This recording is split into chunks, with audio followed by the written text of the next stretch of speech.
Hi, this is John Delancey, and you are listening to the Geekcast Radio Network. You're tuned in to Steve Megatron on Altered Geek.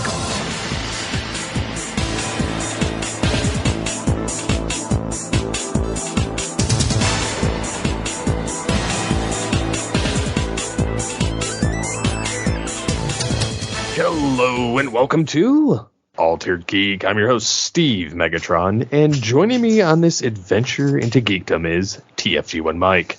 Hello. Hello. I'm happy. I'm happy too. It's been a while. Well, yeah, I'm happy for one thing currently. I'm happy for a lot of things, but I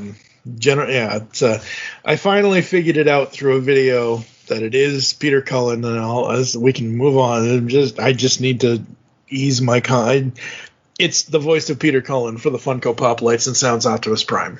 I figured it out through a video that was posted. I'm like, yep, okay, good. Next. So there's been some developments in pop culture. One that's pretty massive is Hasbro and Mattel inking a licensing deal to create co-branded toys and games, which is, for these two uber giants to do what they're doing, is a massive undertaking. But they both have different properties that the other do not have access to. And because we all know that people get bored of things unless you kind of muddy the waters, point in case is look at modern potato chips and and candy bars. They have to mix between other companies because people apparently are that bored. But it's not totally a bad thing in this scenario because they both have these properties. Like Hasbro has Monopoly, Mattel has Uno, and then the fact that they have their own like franchises, like Mattel has Barbie and Hasbro has Transformers. So I didn't read this. I just saw the news. This was happening. I didn't really read this. And I'm sorry to cut you off, but oh my God. Like, I've seen people commenting on this, and I'm like, oh, really? That's all it is? But they're going to do, hopefully, more than this. But like you said, it's starting out here. Yeah, this fall, Hasbro will offer Barbie-branded Monopoly games, while Mattel will introduce Transformers-branded Uno games. And then in early 2024, Mattel will unveil a line of Transformers-branded Hot Wheels vehicles. I'm pretty excited about the Hot Wheels. I'm not going to lie, because that means we could get some G1 characters as Hot Wheel vehicles. Yep. But that also means that we could see some Star Wars ships. Because Hasbro has that license. Yep. And because we've seen the Enterprise as a Hot Wheel vehicle. We've actually Hot Wheels has done Star Trek related stuff in the past, but Playmates has typically held that license. Yeah, on and off again between Art Asylum and McFarlane and some other different organizations, but Playmates pretty much has that. But I mean, I really like the idea because I used to get certain Hot Wheel cars with the intention of them being my stand-in Transformers character. And I mean, even if they were the wrong color, I was just excited just to have it. I have a semi truck that I had as a kid, and it's very similar to Optimus Prime. However, it's got like the sleeper in the back, like, so it's just an extended cab. It doesn't go higher. Yeah, but it's still the flat faced, Peterbilt semi almost. And I used it as Optimus Prime because it was red. All right. Yeah. So I mean, to have an official, because I mean, I don't really care to have like giant non-transformable Transformers, but to have a Hot Wheel car for like $1.99 or $1, I mean, heck yeah, I'll pick up a bunch of them. Yeah, exactly. So it's funny because I actually have two of them. I have one in package and one out of package, only because I decided to open the first one and then I couldn't find it, so I bought a second one at the time. I have the Hot Wheels Knight Rider Kit Super Pursuit Mode vehicle, so it is the only Hot Wheels toy I have, but I absolutely love it. It sits on my desk, and it's the Super Pursuit Mode kit from season 4. So yeah, this is going to be awesome. This is going to be really cool with the whole Transformers Hot Wheels thing. I'm not gonna lie, I'm super excited. Yeah, it's very cool. It's yeah. I wasn't sure what this news was going to mean before I actually read the article.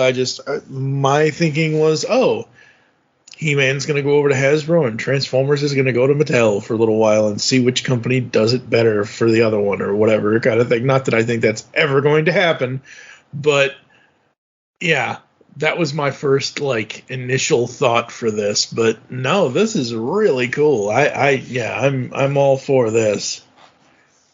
Yeah, and to be honest, I'm looking forward to seeing what they do with it. It's just there's so much potential there. Mm-hmm.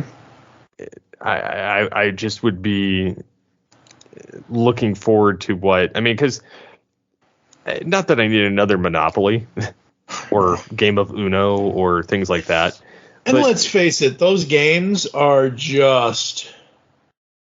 I mean, the fact that it's Barbie Monopoly, because we already have Transformers and we already have Beast Wars Monopoly, but with the Monopoly and the Uno, it's just those games with designs and characters, specifically to Monopoly, character cards that are Transformers based. That's what it is. It's taking the initial game that you've known for the past however the hell long Monopoly and Uno have been around, 40, 50, 60 years, whatever it is, and adding the Transformers brand to it. Mm-hmm. I mean, I highly doubt Uno is going to change so much where Megatron's going to make you draw 17 instead of drawing 8 or drawing 4 or what it's going to be very cool. It's going to be very interesting to see what happens with it. I will be interested to see how it terrorizes the game. Yes. yes. Yeah. So moving on from there, we'll take a low note before we take a high note. Disney Plus has kind of been squandering franchises that they have potential to make money on. Yes, by trying to reboot Disney. them with new people in them. Yep. So. And this isn't the first time they've done this. They've milked the Doogie Howser. They've milked the Mighty Ducks, which got canceled after the second season. Because you canned Emilio Estevez, and then you go to Turner and Hooch, and they killed Tom Hanks' character. I'm so glad I didn't even watch that because he was dead. He was murdered in the first episode, but he was never actually there. It just that he died. Yeah. And then the son picked up where he left off. Right. With the dog. And and then it got canceled after one season. And I felt it had potential, but I felt like it was kind of I was hoping that there was a round way that maybe Tom Hanks would come in second season and find out that he really wasn't dead, that he was undercover or something. Yeah. I don't know. I just would have preferred they didn't do that because I felt it was kind of disgraceful to the character. So getting on that same wavelength, we get National Treasure Edge of History.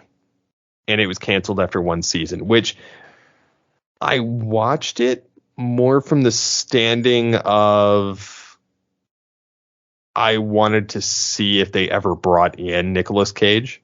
Yeah. They brought in Riley, and they brought in the FBI agent from the previous two films because he was supposed to be an old man, and Sandusky or whatever. Yeah, Sandusky, and then they had all these new people. Yeah, and a lot of the characters were very grating. They were trying way too hard to fit into modern. Mm-hmm. Aesthetics and modern characterizations, or it was so forced it was painful to watch, so I actually fast forwarded a lot. Mm-hmm. And when they brought in Riley, that was literally because he references he calls Nicolas Cage's character, who's never actually heard, but right. Yeah. I felt like that was the only time it was halfway decent. And then a lot of it was kind of shoehorned in, and it should have honestly been a movie. It was a lot of it was dragged out. A lot of it was just kind of painful to watch. And I would have preferred that they had just gotten Nicolas Cage in a series instead of doing this. Or instead of doing this at all, or maybe incorporate ideas from this, like you said, finally make the third damn movie that we've been waiting so long for and just be done with it. I didn't even know this had come out. Like, I just closed it down, but I was just now on the Disney Plus page for the show, and I'm like, okay, 10 episodes, fine, whatever. That's the standard for seasons on streaming now, whatever. When did this show? I'm like looking for an air date. I'm like 2022. Where the was I in 2020? I mean, I know where the hell I was, but like, I remember us seeing the trailer. I remember us talking exactly what we're talking now about. We wanted Cage, we wanted this, we wanted that. All of that when it initially the trailer dropped, but since the trailer dropped to now, I didn't even know it had dropped on Disney Plus. Disney has been dropping stuff on Disney Plus and not really saying anything about it and just letting people discover it. Did you notice that they're almost as bad as how Netflix was when Transformers had hit? Yep. And they seem to it's like they don't market it. Like they're not even remotely trying. Yep. And I felt like that was kind of a misstep. Like there was so much potential here had they rolled it back in. Mm-hmm. Even if they were skipping time, for the sake of doing so. Yeah. I felt like they had a lot of potential had they decided to go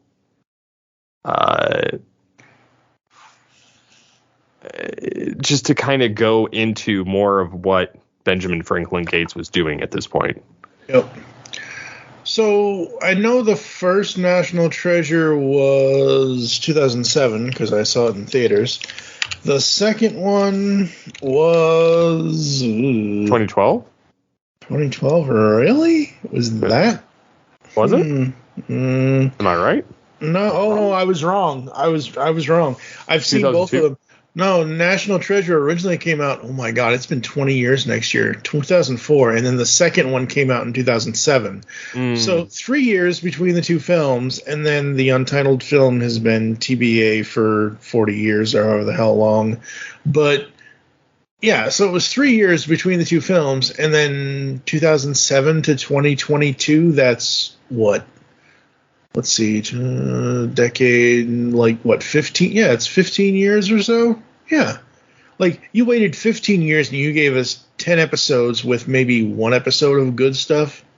Like, really? Seriously? And I'm sorry, as much as I'm all about franchises and continuity and all that stuff, 2 films is not a franchise. A trilogy could be considered a franchise. I think it's still a trilogy. Well, it is, but it could be considered but I'm saying there are only 2 films for National Treasure. Like, nobody was calling Beverly Hills Cop a franchise until the 3rd movie.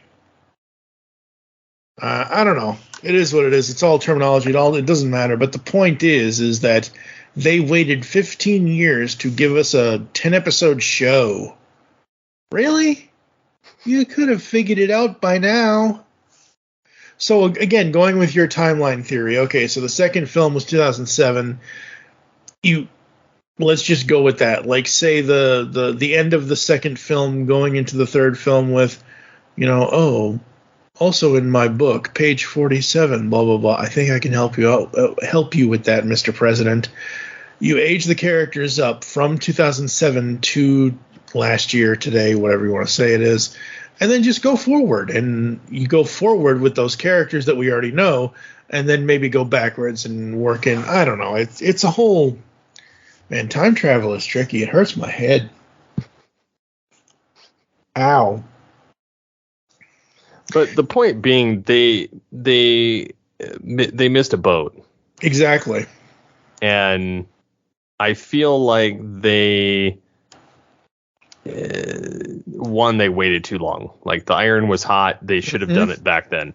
Yep. At this point, it's kind of stupid to revisit it. It's like going back and doing another Johnny Depp Pirates of the Caribbean movie now, or trying to reboot the franchise. There's no point. Yeah, there's no point. Or it's just like, sorry, but that skull kind of killed that franchise. Like, there is no Dial of Destiny. Like, look, I love the man to death, but I do not want to see Indiana Jones with a walker. With an AT-AT, maybe? That would be kind of cool. That'd be a nice crossover, but I don't want to see Harrison Ford in a walker trying, and I know he's not that to that point, but like 5 movies over 40 plus years, that's a little too much. At least the Transformers movies have only been around for 16 years, and they've kept doing them because obviously it's kept them in the black as far as money. But yeah, I don't like these long.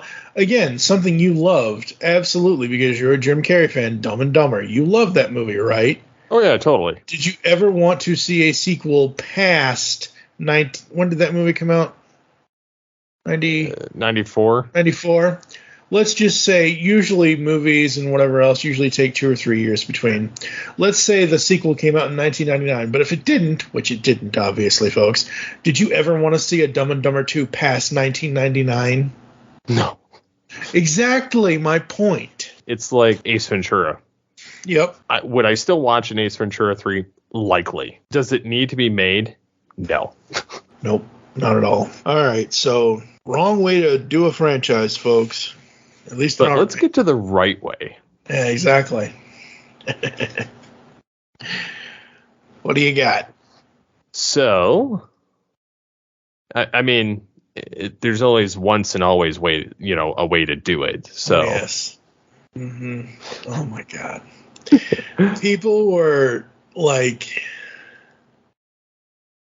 I saw some people not really hate on it, but they were kind of criticizing it a bit too much, or they were this or that. They were nitpicking a little bit, but as I watched Mighty Morphin Power Rangers Once and Always, I'm just like, okay.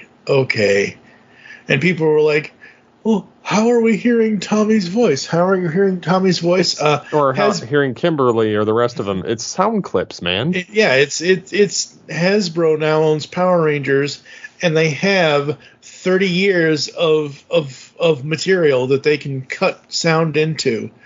And it was so good. It was so emotionally charged. I didn't think it was going to be as emotionally charged as it was. And people wanted, like, oh, they should mention Tommy here. They mentioned Kat. They mentioned JJ because JJ is Kat and Tommy's son. So Kat and Tommy are married. That I think that happened during the comics, and the comics are great, folks. Go read the Boom Studios comics. My buddy Jesse Raz and I are going to get back to those at some point this year inside the pullback. I don't know when that's going to be. But no, man, it was so cool. We got a lot of cool stuff in this thing, and everybody was like, oh, oh my God. Somebody was the way that they were able to bring her back. Yeah, well, somebody was like, I don't know how they brought her back, blah, blah, blah. And I'm sitting like, how did we released her energy. Yeah, well, that's the thing. Like, Billy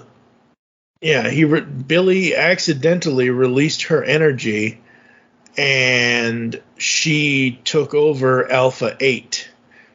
That's what I like, is that we've already Alpha 5 was the original Alpha that we saw on the TV show. We had Alpha 6 somewhere. Who the hell knows where Alpha 7 was? Maybe he was off with 7 of 9. Who knows? Ooh, Power Rangers Star Trek. Another cool crossover. Anyway, and then we get to Alpha 8. Alpha 8 gets destroyed by her essence coming back and becoming Robo-Rita. And this is a way that they can do it where it doesn't have to be, okay, there's obviously somebody in the suit doing the movements, but it doesn't have to be a facial actress that doesn't match the voice of Barbara Goodson. No. However, just having her be a robot without acknowledging anybody that's in the suit, and just having the voice be the voice because it's the robot. But everyone's nitpicking like, oh, but the blah blah blah, the Z-wave, the essence of the purification. Yeah, well, the essence. they even mentioned that. Mm-hmm, yep. It's not like they left it. No, it's not. But some people thought they did, and I'm just like, have you even watched the thing? Yeah, because they made it pretty cut and dry. Clear. Yeah, it was pretty cut and dry. I liked Robo Rita. I thought it was fun. I thought the whole thing was fun. I was really apprehensive of it to begin with, and then when I saw it, I was pretty ecstatic, to be honest. Yeah, me too. It was just, I don't know, it wasn't something I felt I needed, but then after seeing it, I was not disappointed. Yeah, absolutely.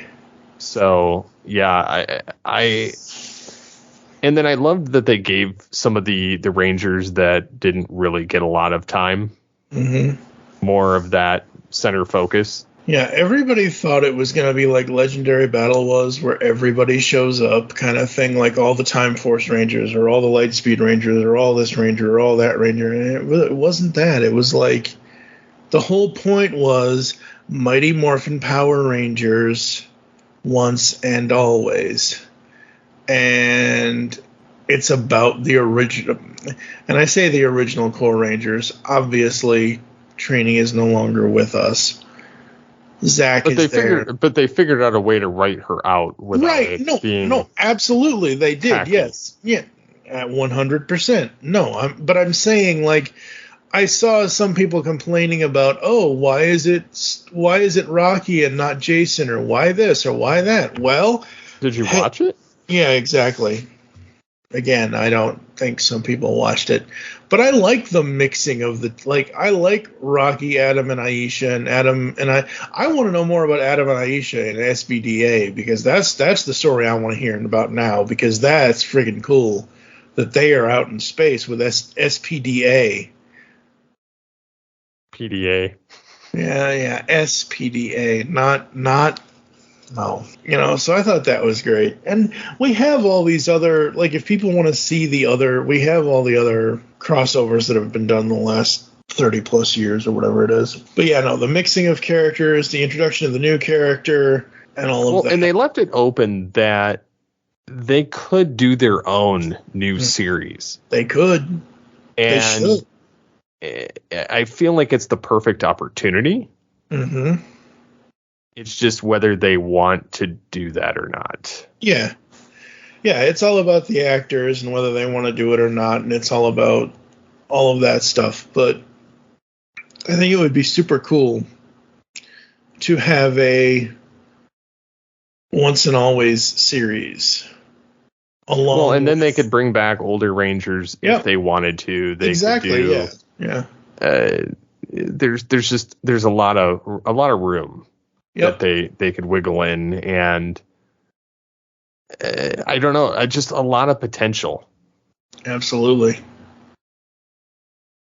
Yes, folks. We will have a more, I don't know if it's going to be Steve and I or if it's going to be other people. I don't know. I'm still planning From the Command Center episode 70, because that's probably what that's going to be, is a full-on spoiler film. We kind of spilled it here a little bit, but yeah, I still want to do a full-on thing with Once and Always. I want to go back and catch everything. And I think I caught pretty much almost everything that I wanted to catch. And I love Zach's line, "You really shouldn't have messed with this." I'm like, oh, it's the juice bar. That's so cool. Well, and I love that they took the time to rebuild everything. Yep. And to give it that nostalgic look and feel. Mm-hmm. Like you just felt like the show never actually ended. Yeah. And so I feel like they took the added care to make sure it was what was expected. Mm-hmm. Like they didn't just kind of, yeah, that'd be great. No, yeah. They went all out, and it shows. Mm-hmm. And that's kind of like another show that did something similar. Which is what, sir? Star Trek Picard. Oh boy. So you've seen this. I have not. You've watched it like 50 times by now. I've watched this season. I've watched the entire season twice altogether. I've watched multiple episodes, especially towards the last 3 to 4. Mm-hmm. I've watched them probably 6 or 7 times. Yeah. And specifically sections of those episodes, but I've watched the entire episode probably that many times. Just because the amount of care that Terry Matalas put on this show is mind-boggling. And the amount of money that they spent to make it happen. I think, like, had they given the keys of the kingdom to Terry instead of I feel like the Trek franchise would have been in such better hands. Yeah. I am not a huge fan of anything Alex Kurtzman does. That being said, I am happy that Vitalis was able to, because he's a part of the old guard. Mm-hmm. Like, he's old Trek. Right. And it shows. Like, he genuinely cares. He knows how the characters work. He wanted to reposition the characters to have a proper send-off. And it just, the writing is really well done. The nostalgia is great.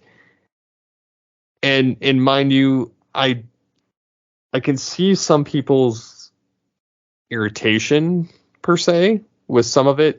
Some of it they could chalk it up to, plot holes or plot conveniences. But I don't. Every show has one. Every show has that.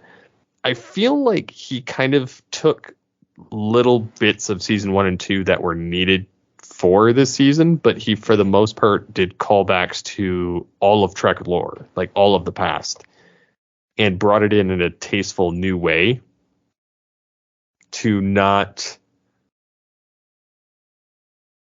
like be pandering, but to not have it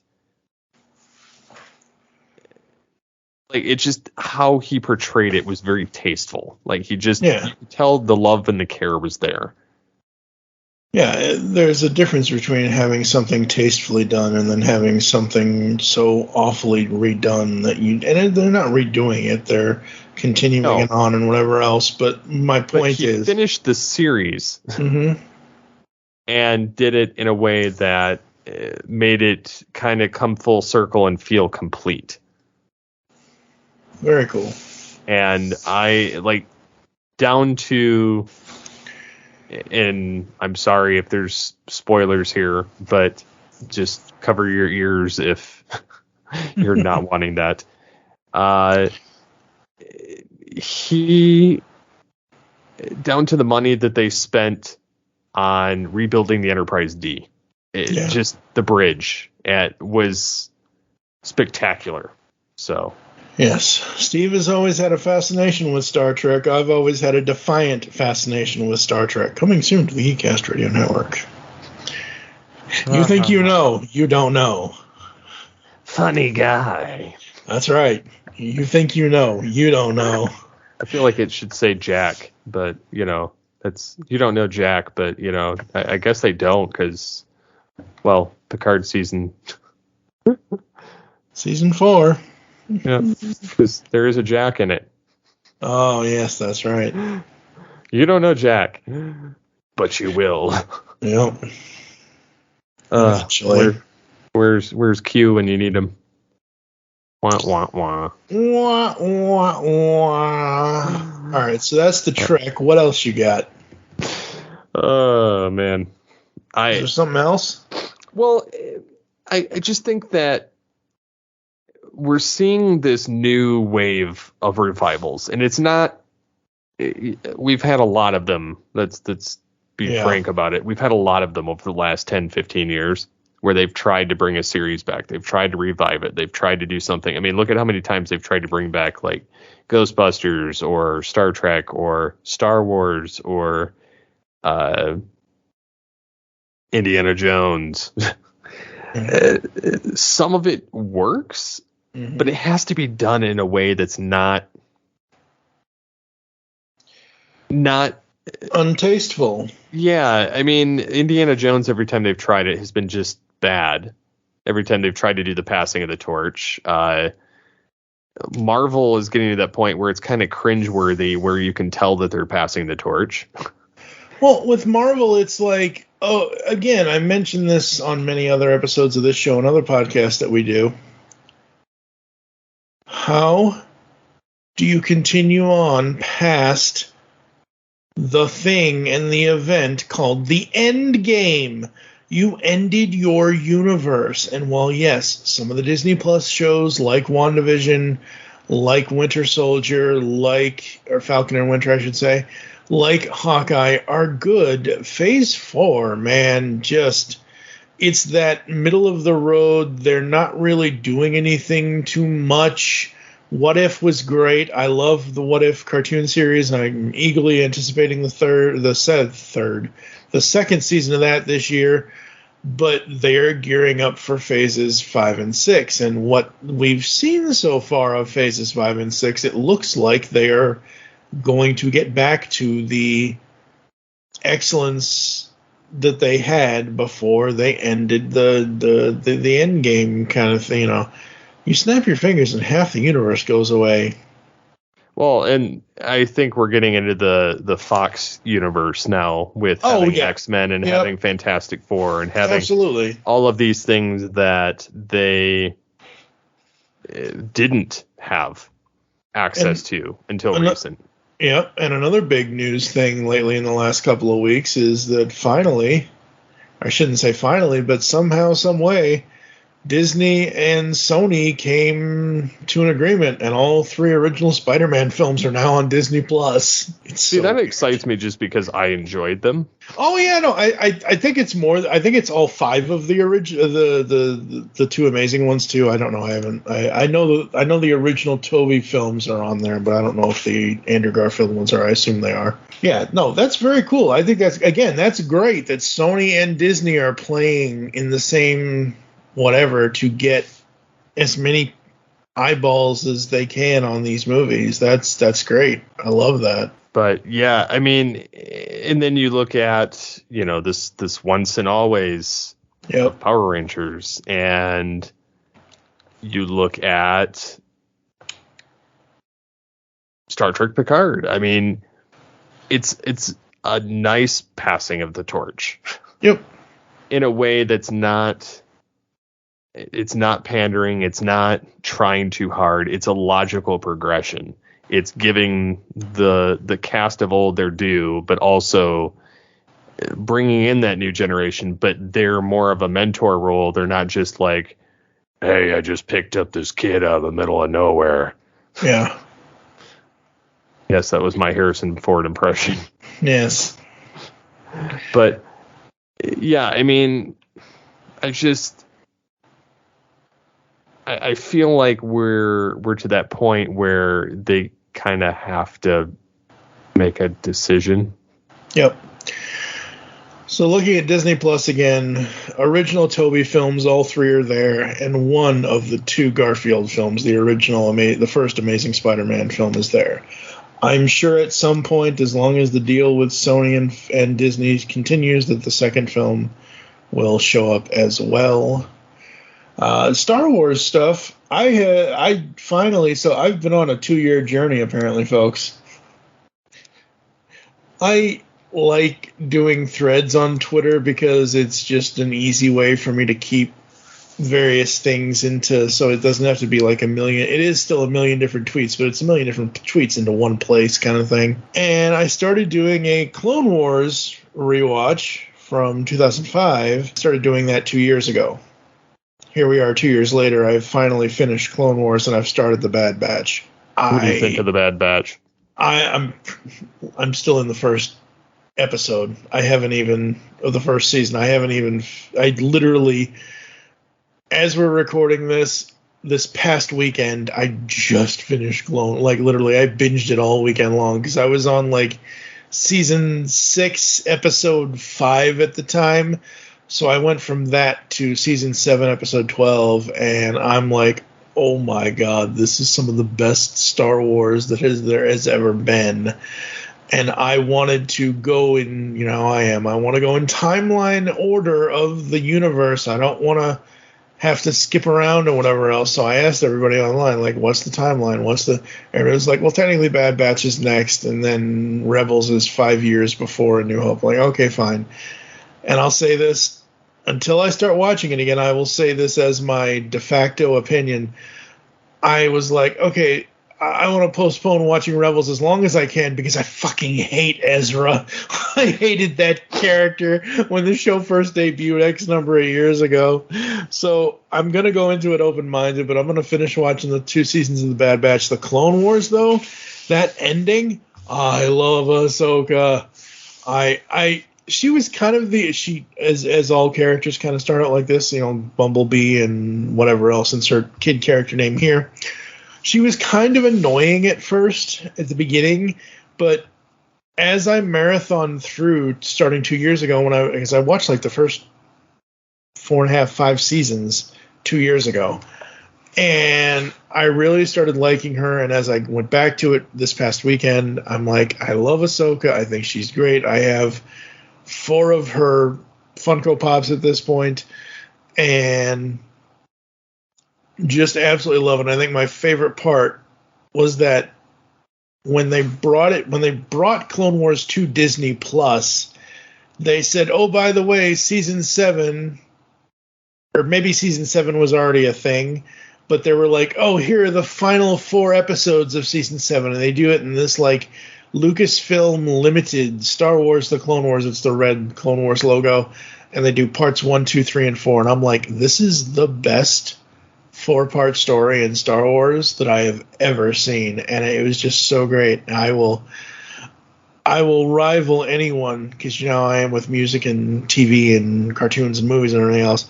The music during the Maul Ahsoka fight at the end of episode 12, it rivals Duel of the Fates for me. It almost surpasses Duel of the Fates. Just the tones that they have, the music that it's Kevin Kleiner, I think is his name. I have to look it up. I'm sorry, Kevin. I forget what his last name is off the top of my head. But just absolutely love that. I love the direction. I love the whole, just everything about it. The animation, the voice acting, it's so great. So very, very awesome. And even though they say it's a undisclosed moon at first, I kind of glossed over that point. Because at first I thought it was Hoth before Hoth became snow-covered. The final planet where Ahsoka lays down the saber kind of thing. And then, you know, X number of time later, Anakin, I'm pretty sure it's probably the Anakin animation model in the Vader suit, picks it up. I'm like, ooh, that would be so cool if it was Hoth. It would just be interesting that they always end up going back to Hoth. Because another thing that made me think of that is that droid, the assistant, whatever the hell the stupid droid was, the floating tentacle droid that they have, or whatever it is. Yeah. But yeah, no. So I'm just now digging into Bad Batch. Next time I will have probably a full review for Bad Batch, or a full, you know, kind of breakdown of whatever. But I like those characters. I think they're great. I love that Echo came back to life and joined them versus staying with Rex and the rest of the clones. But yeah, kind of on a Star Wars kick right now. Kind of like how I'm on a Star Trek kick. Mm-hmm. Yep. But no, I mean, I when it's done right, and when it's refocusing it, and when they're trying to do something new but stay true to the universe, yep, that's when they succeed. It's when they, I mean, if you're just going to take the premise of it, yeah, and just recast everything and kind of reboot it, it doesn't really resonate with people the same. And I feel like that's happened with a lot of franchises now. Yeah. To the point where people are just kind of sick of it, And that's why you're seeing all these shows that they're like, hey, well, this did well with X, Y, and Z actor back in the day. Let's reboot it. And then it doesn't do diddly squat. Yeah, it doesn't do anything at all. And, I love when back in, what was it, 2015, when Force Awakens came out. After everybody saw it in theaters and whatever else, the Force should go back to sleep. The Force needs a nap. I am sorry. It's not because of anything other than the fact that I don't like her character. I don't like the way she acts. I don't like the way she's going to be back in her own. I know. Series. Yeah, I know. But every time, so right now, again, this episode will be out before whatever, but we're about a week away from the month of May, and I didn't mean to rhyme that, but it is what it is. And May the 4th, be with you. Yes, May the 4th be with you. Yeah. Slapshot Pops from YouTube and whatnot, they've actually been preparing this for the last year. They have over 500 Star Wars Pops. They have like $20,000 in Star Wars Funko Pops that they're going to be they are going to be auctioning them off on Whatnot on May the 4th at 7 p.m. Eastern. And just every time that John, who is the husband of the husband and wife team, it's John and Joanna Darling, as Slapshot Pops. So he just released his part 1 video of showing everybody of the entirety of what's going to be in the auction. Every time he moves the camera past a Rey pop in the video, I'm like, no, get it off my screen. Rey, yuck, go away. I just don't like that character, man. She just sucks. Better be careful. You're gonna alienate some people. Exactly, Megatron. Exactly. Yeah. That's his answer if he doesn't like something. Just no. Yes, exactly. Man. I don't know, man. I don't. She just doesn't resonate. I feel like Finn got screwed. Yeah, Finn did get screwed. Absolutely, he did. Finn was definitely the one that should have gotten the Jedi powers. Like I don't know. I just felt like he deserved it, and he got hosed. Yes, he got hosed. Especially when he picked up that lightsaber for the first time. I was like, oh, he's gonna do it. Yep. He's gonna do it. And then they were like, epic fail. Yeah, the only way, trying my best not to rhyme tonight, but the only way I would ever like Rey is if she finally, went to her heritage of her grandfather or whatever, where the Emperor is her grandfather or something. And I know there are dark side Rey action figures and whatever else out there. So that's probably the only time I would like her, because it's the only time I think she'd become interesting, because the whole, I don't know, it is. Go back to I think it's episode 135 of an old podcast that we used to do called Movie Week in Review. I thought you were going to say Headshot. No, Headshot didn't get past like episode 14, 135. No, it did. No. We had 42 episodes. There's evidence somewhere. Oh yeah, there's evidence. Yes, we there's complained evidence. That much? Well, we rebooted it and did a 2.0. That's usually how it ends up. Us complain on a podcast? No. How did that happen? The world may never know. That's right. 1, 2, 3. A 3. That's right. Oh, Mr. Owl. Yes. See, you have to be old to get that joke. Absolutely, folks. It's funny that joke's actually. Yep. Yeah. Oh, it blows my mind every time, but I can't watch the shortened version of that commercial anymore. A number of years ago, I found the original full length he goes to more than just the turtle. He goes to like the elephant or the this or the that. If I find that, I think I've got it saved in my YouTube favorites somewhere. I'll have to link that in the show notes or embed it in the post on geekcastradio.com, because I love the original long form version of the Tootsie Pop commercial.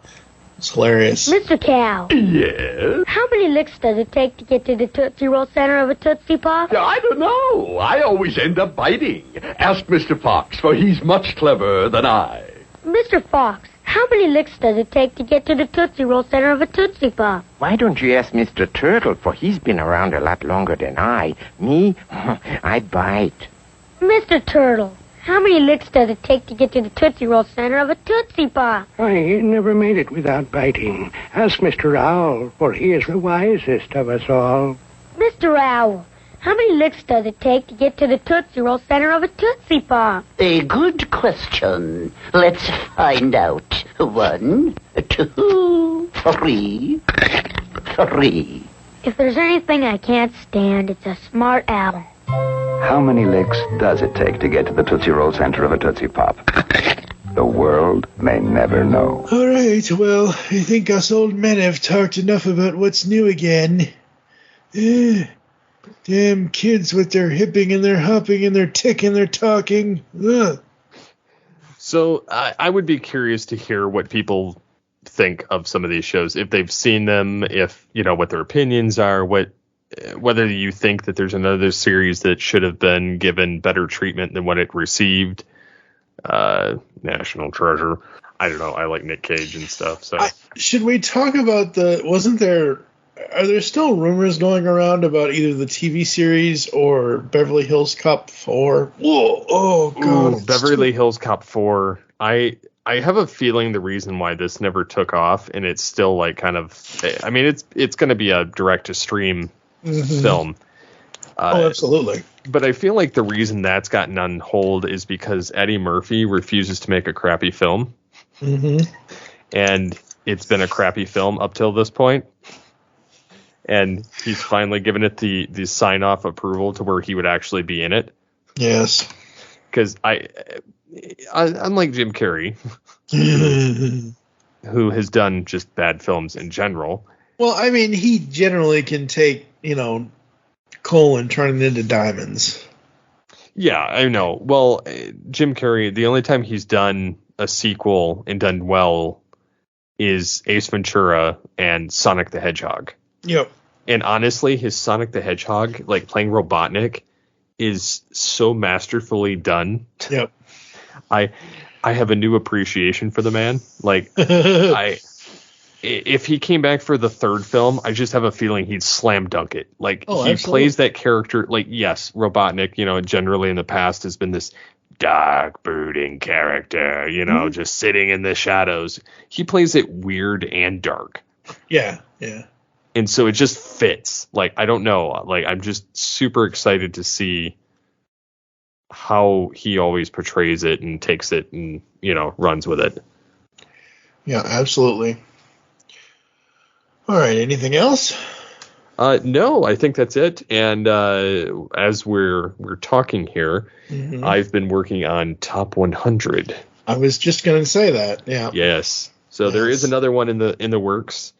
Taking us a lot longer than what we anticipated, but well, and to be fair, we've all had busy between you, life. between you, me, and Kevin, we, you moved from Michigan to Colorado. I ended up moving from Chicago to Washington and then from Washington to Indiana after Karen passed. Kevin up and left Illinois and went to Florida because apparently he's more of an old man than I am, because that's what people do when they want to retire, folks, even though he's working his ass off down there. So, huh? What? Yeah. Yeah. Great. Yeah. That's where he went. That's what she said. That's right. We've all had things going on, and honestly, I keep doing this stuff, but I am so I get up every day, usually around 6, 7 a.m. I work till about 2 or 3 p.m. and I go do some other stuff, and I come back, and this is just on editing and recording, and not recording, but sometimes record, not with you, but with other people sometimes we record. But the point is, like, most of my day is like editing and posting and whatever else every day, and I've been grinding on that for the last year or so since I've finally been settled into my new apartment for the last year. But it's just like I'm getting so much. I feel like my whole body is so much older than it is at this point. And so, yeah, I've been getting burnt out, but very excited for the Top 100 Toys Countdown. This will be on Geekcast Radio's flagship feed for the podcast, Geekcast Radio. It'll also be syndicated on Toycast as well.